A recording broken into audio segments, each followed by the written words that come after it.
I said I'm gonna do a sketch today, if I said I'm gonna paint today, I'm gonna turn up to that blank canvas. Like, trust it.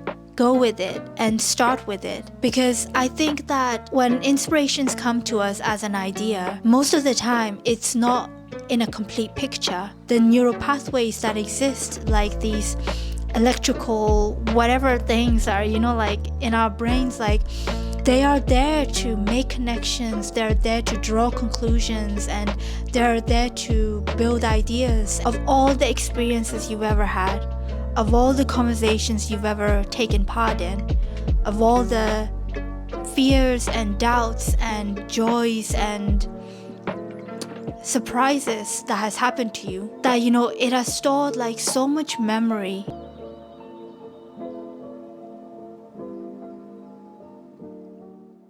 Hello and welcome to another episode of Teaside Thursday, brought to you by your artist friend Win. Today I have with me just a very simple hot drink, and it is a good old cup of soy milk. So the reason I'm drinking this is actually two reasons. Actually three reasons. One is because I am vegan, so I follow a vegan diet, so hence why I drink soy milk. And of course, like, soy milk already has a lot of protein in it, but this one particularly has, I think, been fortified with protein. So I like it because it allows me to have extra protein in my day. And two is I just finished having my lunch, and today I've been so hungry. And the reason why I've been so hungry is because my partner and I just came back from a really exciting trip to Porto in Portugal. And yesterday we flew out of Porto at 9 o'clock in the evening, and we only arrived at, like, I would say we arrived to the airport in England at 11 o'clock in the evening. But by the time we arrived back home, it was like over midnight. And then we both had only had 2 meals throughout the day yesterday. And all throughout the day, like, we were walking like crazy. Like, I did about over 20,000 steps yesterday. I did 22,000 steps before I left. Like, I didn't know how hilly Porto was. But as soon as we arrived to Porto, some of the inclines for the roads were like this. And it was crazy. And yesterday we were pretty much walking along the ocean. So it's right next to the Atlantic Ocean, and my partner wanted to see the ocean. So we took the bus like all the way to sort of the northern edge of the city to see the ocean. But then we walked all the way back from the sort of that edge all the way back into the city itself. And because we were at the sea and river level, we had to go all the way back up at, I don't know what elevation it was, but physically I found it so physically demanding. And there were a few times when we were going back up to basically, like to the main sort of area of Porto where there are like shops and restaurants and houses and things like that. Like, we had to climb up, I think it was like a couple of flight of steps, but those couple of steps contained a multitude of steps, and those steps were really like high and uneven, and it was pretty adventurous.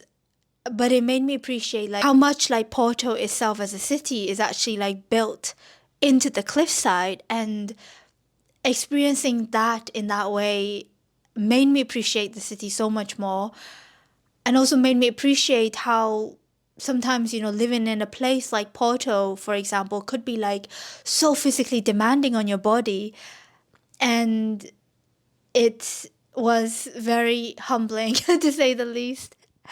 And that's why I am drinking this cup of milk. About half an hour ago, I had my lunch, and it was full of, sweet potatoes, beans, rice, all that good stuff. But then I was still hungry. So, because I think I obviously burned a lot of calories, and also my body must be like completely depleted from carbs and things that would give me like energy. Like I really feel like I need like a bolster of a cup of milk to get me going throughout the day, at least until before my dinner. So that is the story of why I am having a cup of milk.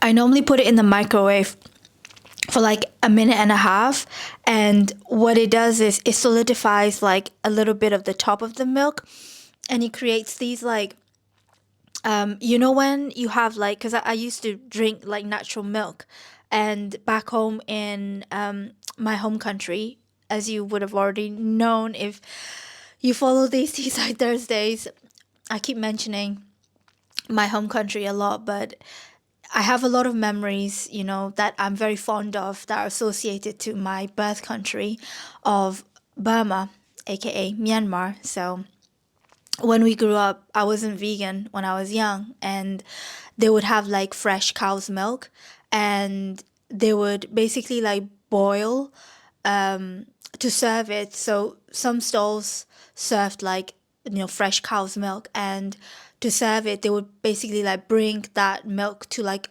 boiling. So then you would see that like top layer like solidifying. I don't know what the chemical process is, but I always loved drinking that part that is like a little bit solid, a little bit liquid. I don't know what it's actually called in English, but yeah, and I found out when I put soy milk in the microwave, it does like a similar thing. Hence why I actually warm it up so that I can get to drink this sort of part solidified little bit. So let's get right into today's topic. And I'm hoping to get a little bit cozy here with my jumper, and because I've had food and because I'm drinking milk.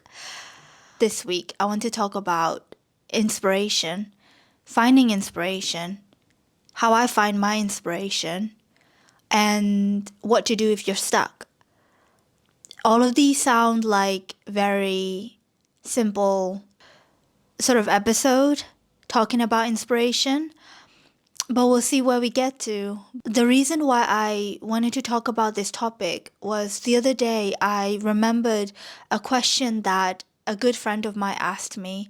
So I came on this sort of Instagram podcast that he was doing about 2.5 years ago. And he brought me on as a visual artist and a poet. And he asked me this one question. He said that, he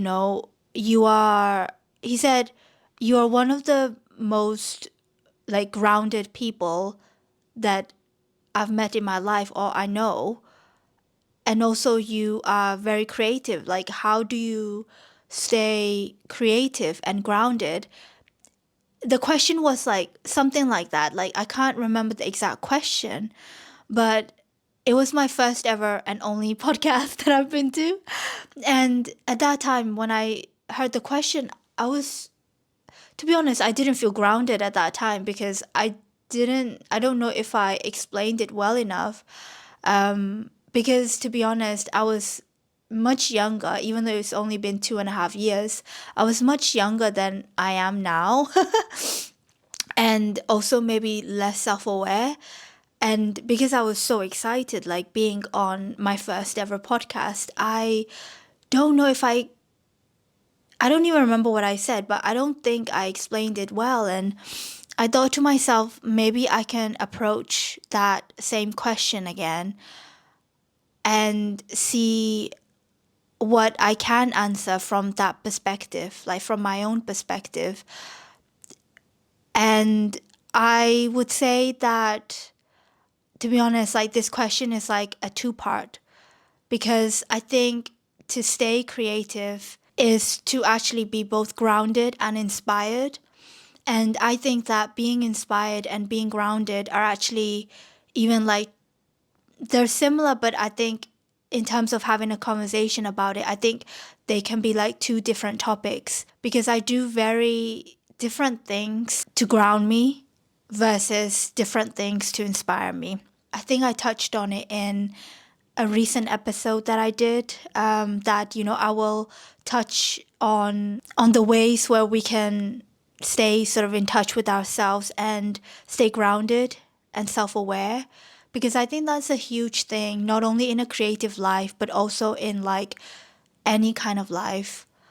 But I really feel like I have a lot to also say about that, so I'm going to just completely separate the two topics, and this week I'm just going to touch on how I stay inspired, what inspires me, and what happens when we get stuck, like what we can do about it. And it's gonna be obviously from my point of view, from my lens. So I hope that in sharing my perspective and my experience, I hope that it will also inspire you through this conversation. I want to say a bit of a prelude statement, which is that I think life is full of inspiration. I genuinely believe it 100% that we are never short of inspiration and we are never short of good ideas coming to us. I've always found it in my life that if I'm thinking about something creative, so let's say, for example, I want to create a painting. Before, either a week before I create the painting or in the days leading up to creating that painting, I don't know what I did to sort of find out about this, but this process or method is actually really have served me for many years, and it was something that I did unconsciously in the past, but now I consciously do it. It's not a very effortful thing. It doesn't take a lot of effort. It's more a process, I would say, of surrendering. By surrendering, I mean both mentally and also, I would say, energetically or spiritually. So, say I'm creating a painting, and either a week before or days before coming up to that painting, I just ask a question to myself. So I say, what shall I paint today? Or I wonder what I'm going to be painting next. And I think there's something really special about how our brains work. I think that our brains are really amazing. And I think this is the way we can get our brains to work in a way that is positive to us. Not just like a tool that's always blurring out negative thoughts and negative sort of like drama in our minds.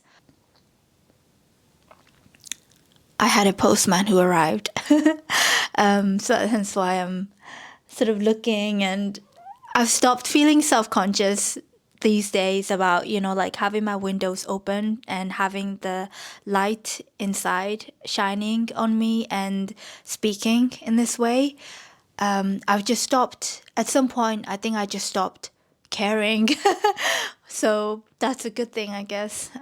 But, some time to time, I still feel like, ooh, like, what are they thinking, sort of thing. But I think that's natural.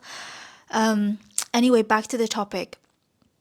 So our brains are really special, instead of it spewing out the negative thoughts, which it's bound to, right? It's there to keep us safe. But I think how we can sort of direct it for our own good and for our own use is really in asking questions and having faith that some way, somehow, we have these strange organs and neuropathic Is that how you say it? Like, these like connections in the brain, like neural pathways that will somehow like connect the dots of all the experiences you've ever had, of all the conversations you've ever taken part in, of all the fears and doubts and joys and surprises that has happened to you, of all the things that you've seen in the last week, today,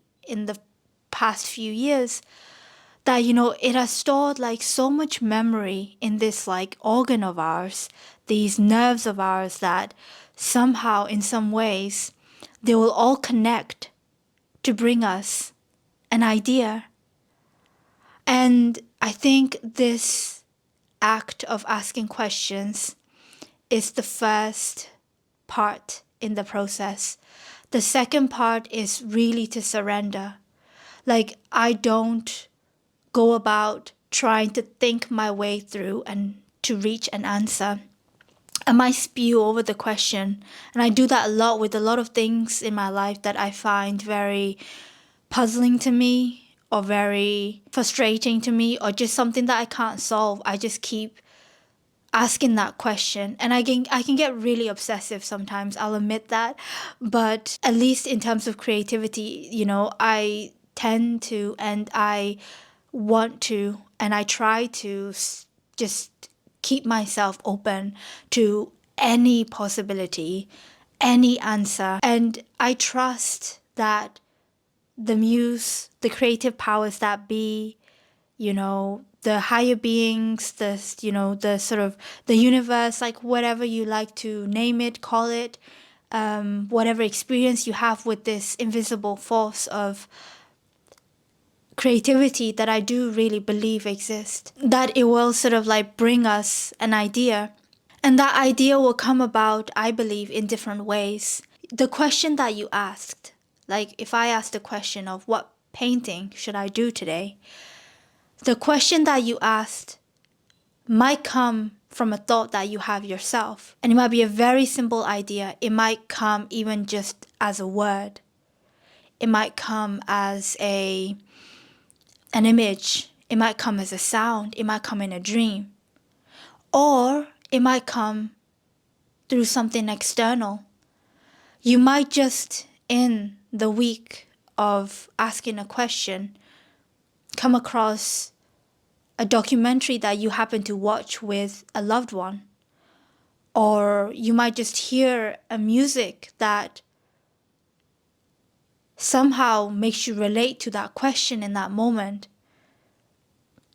Or you might have a conversation with someone, and again, somehow that conversation sparks the idea of something that you have been mulling over in the past week or so. The thing about this is we don't know when it's going to come. And sometimes the most scariest thing for me is actually, coming up to say like the day of the painting and still have no clue like what I'm going to be painting or what I'm going to be sketching today. And when that happens, I try not to back down from the commitment that I've made to myself. So that means if I said I'm going to do a sketch today, if I said I'm going to paint today, I'm going to turn up to that blank canvas. Like, no question, right? But if I still don't have a sense of idea of a starting point, then what I'll do is I'll just proactively, go on Pinterest or read something, just to actually like find some inspiration. And I will just sort of pick the first thing that I get drawn to, and I will start from there. Because guess what? Like, in this, I think, realm of creativity, I don't think there are any losses. Like, I really don't believe that there are any losses. That means that, even if you fail to make a connection somehow in your life experiences, or if no sort of random bursts of, idea popped up in your head, a word or an image or whatever it may be, like even if it hasn't popped up, I don't think that we were incompetent. I don't actually, have any sort of blame towards myself. I don't blame myself. I don't feel guilty about myself. I don't judge myself. Surprise, surprise, this is actually an area of my life where I don't do that. I'm not perfect. I do blame and go on that guilt trip myself or other things in my life, but thankfully, in terms of creating things, I haven't really developed that energy or that mindset of trying to put myself against myself. And I've just sort of surrendered. So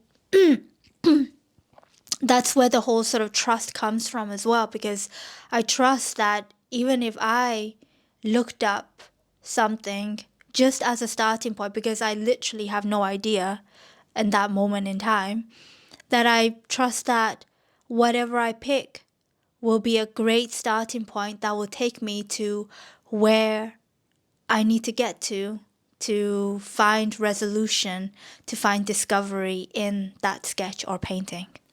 I really didn't think that this conversation was gonna turn out this way. I ended up telling you something that was actually very personal to me, which I'm actually glad that I did, because a lot of the times I think we relate inspiration as like an abstract thing, but actually I think it's more of like a practice and a process. And it's definitely a practice, I think, of keeping your antennas on. So like, like little like ants. Ants have it, right? I have no idea about biology. That is not my strong suit, but like I think so, because I remember it in a cartoon that I used to watch. It was called, I think, like Ant Z. It was basically a an animation of an ant world, and it was like we're experiencing their like tiny world on a life size, like our sort of like scale. And I remember those animation figures, like these characters of ants, had like these like moving antennas like on top of their heads, and it was always like going this way and that way, and it was very playful. Like it was like always like switched on. And I sometimes kind of imagine that, in life, like we have these like invisible antennas ourselves. So that means that I really believe that at any part of our day, we have so much inspiration that is like hitting us. And when we have our little antennas on, then we'll catch it.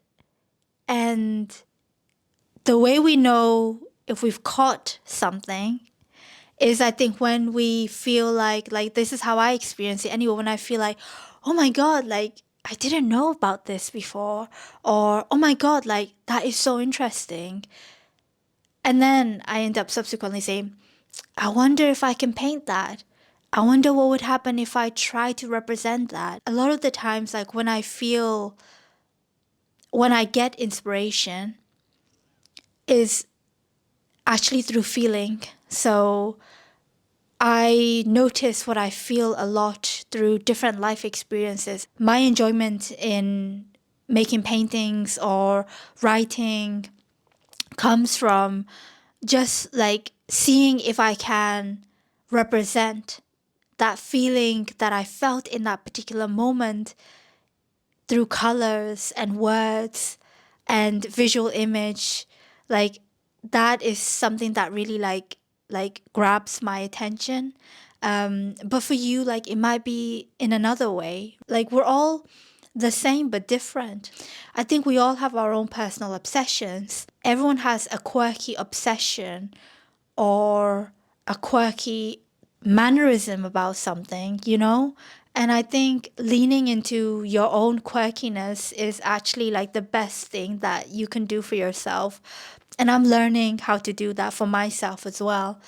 It's taking time, as with everything, but I think the more I lean into what makes me maybe a bit strange or the things that I actually want to hide about myself, I think are actually the things that make me unique. And I think it's the same for you too. So, and I think that also links back to inspiration, because how you see the world, the way you think about the world, the thoughts that you have about certain things, the way that you feel about different experiences in your life, the things that you observe, it's going to be, I think, different to the way I see my life, I observe my life, the thoughts that I have.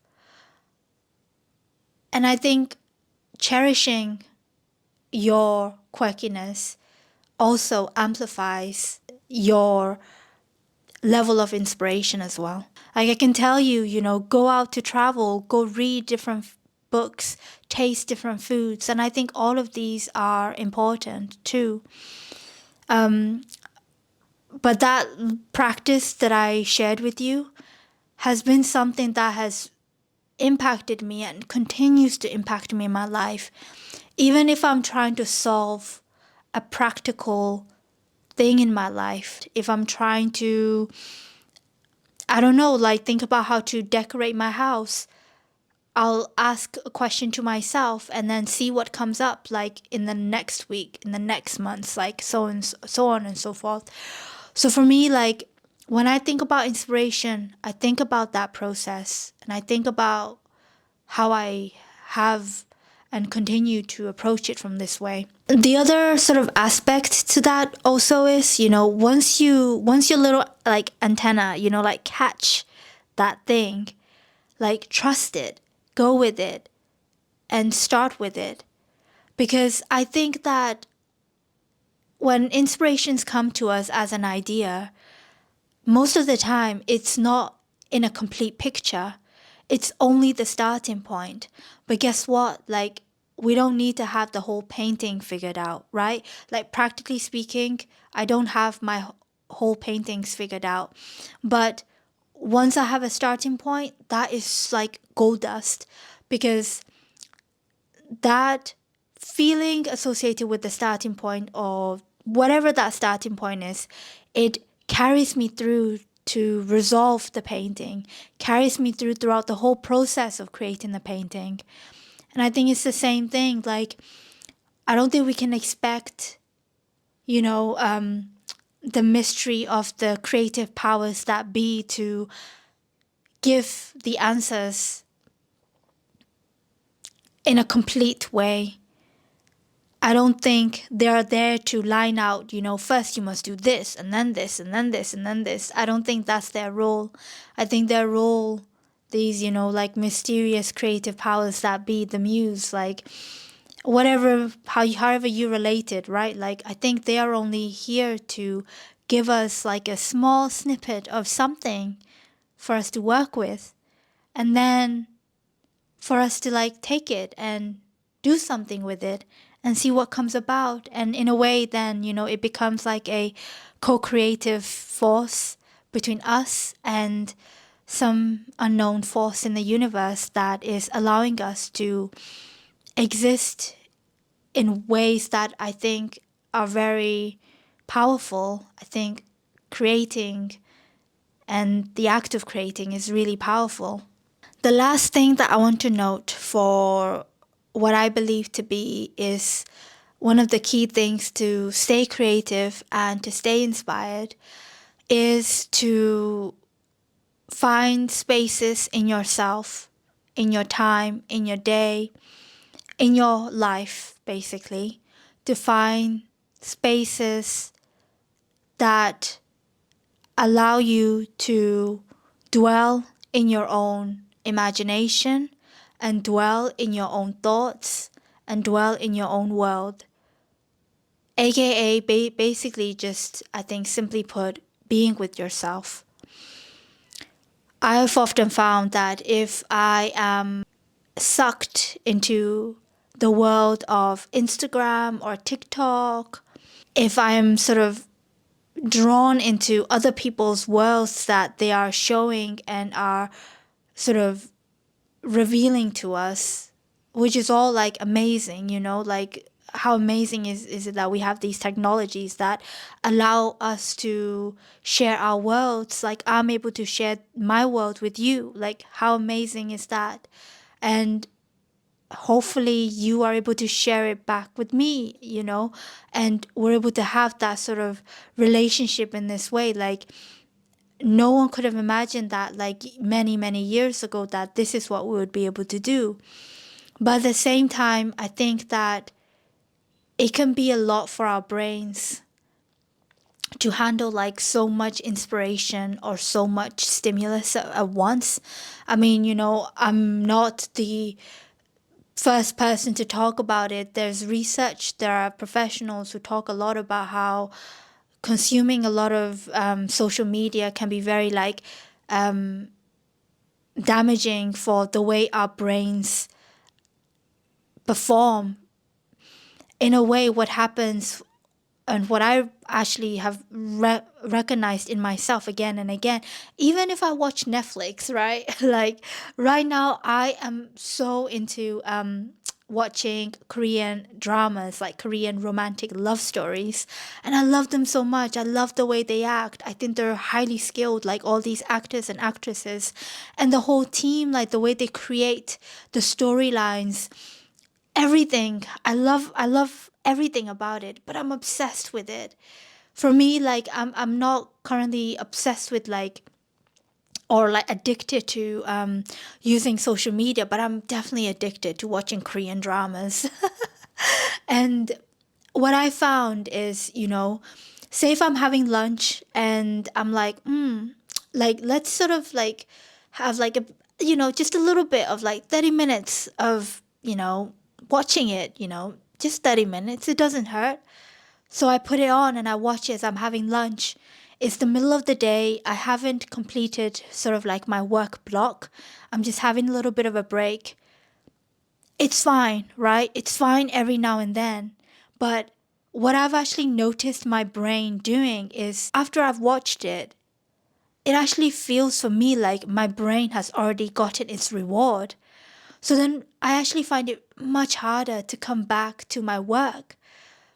I feel more sluggish, and what I actually find is I feel like I've already got my reward. I've already sort of applied myself. Like what else is there to do? It feels like my brain is almost like talking to me in this way, and I find that it doesn't make connections as well as maybe if I would have eaten my lunch in silence, have just read a physical book, or have just taken my time to eat and then have gone out for a walk. I find that those activities actually help in not only find some grounding for myself, but also I find that when I do come back to my work block and I'm either painting or making a film or editing, like I find that I'm just a lot more switched on. So then it makes me realize how incredibly addicted our brains can get and how we're always like looking for rewards in our brains. But that's why I think, asking questions can be really helpful thing, because it actually directs our brain into something that is, well, just something for our brains to mull over, because our brains like to think, right? It likes to make connections, like the nerves and the sort of the neural pathways that exist, like these electrical whatever things are, like in our brains, like they are there to make connections, they're there to draw conclusions, and they're there to build ideas. And if we sort of ask a question, it allows them, aka the brain, to I think focus on something. And through the process of that, and also just the surrendering, sort of like, trusting that everything's gonna be fine, sort of like feeling that we sort of bring for ourselves, combining the two, I think allows us to constantly have like creative ideas and constantly stay inspired. Yes, like there will be droughts of times when we aren't inspired, like when we feel lost. And when that happens, I think sometimes the best thing that we can do for ourselves is just not to escape that feeling and admit that we're lost and admit that, yes, like, I just don't have any creative ideas at the moment. And sometimes it might be because we need a rest and we just need to give ourselves, give our brains, give our bodies a rest, meaning do nothing, be silent for a while, listen to someone who inspires you or brings you a sense of peace, and just have a bit of a break, And I think to create something, whether if you are an entrepreneur or artists or musicians, editors, filmmakers, whether you have a 9 to 5 job where you're working for someone else, like, I think it goes for everyone that sometimes we get burnt out, and sometimes that just means we need a bit of a break. And similar to sort of, having our antennas on and picking up on the first thing that we sort of feel like has inspired us, to start something. I think in those moments where we feel sort of dry, out of ideas, uninspired, I think if you have like a little bit of an intuition, a little bit of a thought about what you just want to do in that moment, I would just go from there. Like, sometimes literally, I want to eat ramen because it's comforting. It brings comfort to my body. And when I'm sick, I find that it helps me mentally to rest and feel recovered. It might not be the healthiest thing, but by sort of doing something small like that, it actually helps me on the path to recovery, especially when I'm ill.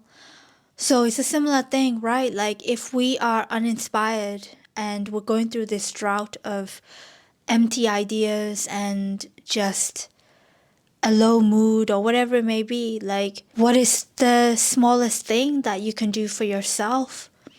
And do that. Like, it might be related or it might not be related to whatever it is that you actually want to achieve. But it doesn't matter. I think in the end, it will all lead you back to this very thing that you want to create in your world. Actually, I'm going to end this podcast with a poem. It's my absolute favorite poem, and it links directly to asking questions. And I think I began this podcast saying I don't know where I got this process from that I've been doing for so many years, but actually I think I got it from this very poem. Whenever I feel lost in my life, I have always gone back to this poem, and I've always reread this poem and tried to sort of keep it very close to my heart to be guidance for life in general. So this poem is by Rainer Maria Rilke. Yeah, so the premise of this poem is that the author of this poem, Rilke, he wrote a series of letters to this young aspiring poet who wrote to him asking him, about basically life, the creative act, about writing poetry. And Rilke answered him in a series of letters. And I believe that this poem is actually a part of a series of these letters that he wrote to this young poet. And the original book that it comes from is called Letters to a Young Poet. And this is the poem itself. And I hope that by sharing this, you will also find some inspiration from it. It was written in 1903, which is cool. So it goes like this. I would like to beg you, dear sir, as well as I can, to have patience with everything unresolved in your heart, and to try to love the questions themselves as if they were locked rooms or books written in a very foreign language, Don't search for answers which could not be given to you now, because you would not be able to live them. And the point is to live everything. Live the questions now. Perhaps then, someday, far in the future, you will gradually, without even noticing it, live your way into the answer. Don't search for the answers which could not be given to you now, because you would not be able to live them. And the point is to live everything. Live the questions now. Perhaps then, someday, far in the future, you will gradually, without noticing it, live your way into the answer. I love that so much. And I like the idea of living with the questions, because in so much of our lives, we are always trying to find answers. But working with questions, asking questions, keeping it open-ended, allow for more possibilities. And questions that we ask that are open-ended don't trap us, like they expand our possibilities of what we can do as human beings, as creatives, as entrepreneurs, just as people living out our day-to-day lives. I'm gonna end it here. I think I've rambled on enough already. And I'm gonna finish off my cup of milk, try to rest for the rest of the day. And yeah, thank you so much for joining me in this Teaside Thursday episode. And let me know in the comments, what do you do to find inspiration, allow inspiration to exist like more and more like in your life, in your everyday life? I would love to know, because this topic is something that I find really interesting, especially in terms of having a conversation about it, because I think that we all might approach it in so many different ways. And by sharing my process and by sharing yours, who knows, like someone who is listening and watching this video or reading the comments might get an idea that they are also able to try out. Creativity is like this sort of like ecosphere, right? I think that we all like build on each other, and one idea that we create just doesn't like exist alone. It exists like together.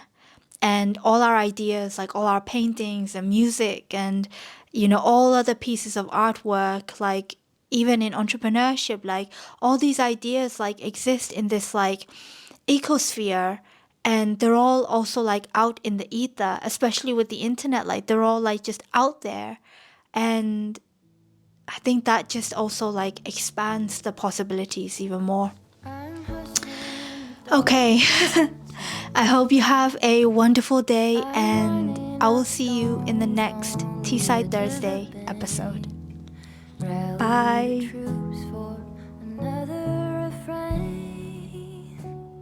I sing this softly to myself. I sing this softly